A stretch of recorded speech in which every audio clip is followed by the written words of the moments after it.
Il fut un temps où je priais l'empereur. Un temps où mes mains, couvertes d'huile de bénédiction et de peinture fraîche, s'activaient à la gloire de l'impérium. Je récitais les litanies de pureté, je récitais les versets du credo impérial. Je voulais être digne de l'armure dorée, digne de porter les couleurs de l'honneur, digne de faire partie de cette grande machine appelée humanité.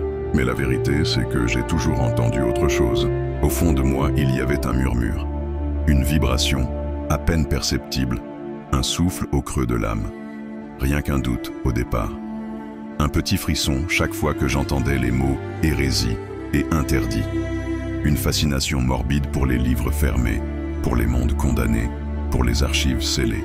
L'impérium nous dit quoi aimer, quoi haïr, quoi croire. Mais il ne nous dit jamais pourquoi. Il exige l'obéissance, pas la compréhension. Et moi, j'ai toujours voulu comprendre.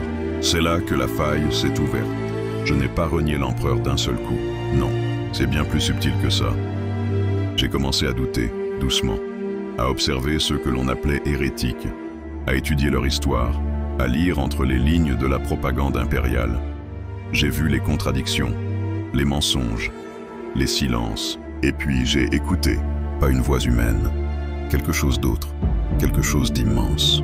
Des promesses soufflées dans mes rêves, des images gravées dans le sang de mes visions. Le warp n'était plus une menace, il devenait une possibilité, un chemin, une réponse. Et j'ai cédé, pas par faiblesse, pas par corruption, par volonté. Car dans le chaos, j'ai trouvé ce que l'impérium m'avait toujours refusé. La liberté de devenir plus que ce que j'étais. Non plus un simple pion sur le grand échiquier de l'Adeptus Terra, mais une force, une tempête, une volonté vivante dans l'océan infini du warp.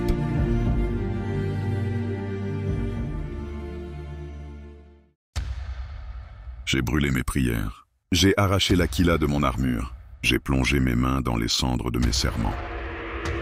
Car enfin je voyais clair. L'empereur est un cadavre. Un tyran divin maintenu par la foi aveugle d'un milliard d'esclaves. Il promet l'ordre, mais engendre la stagnation. Il prêche la lumière, mais vit dans l'ombre de ses propres crimes. Le chaos, lui, ne ment pas. Il est cru, brutal, sincère dans sa folie. Il ne promet pas la paix, il offre le pouvoir. Il ne donne pas de chaîne, il tend la main avec des griffes. Et moi, j'ai saisi cette main. Je suis devenu autre, un apôtre, un traître, un élu. Je ne suis plus un sujet de l'impérium. Je suis le fils du changement, le porteur de peste, l'écho des massacres, le champion de mes propres démons. Je suis tout ce que vous craignez. Je suis tout ce que vous avez tenté d'étouffer. Et je suis libre, libre de haïr, libre d'aimer, libre de brûler l'impérium, un monde à la fois, et de danser dans les flammes de sa chute. Alors non, je ne regrette rien. Ce n'est pas une chute, c'est une ascension. J'ai rejoint Khorne.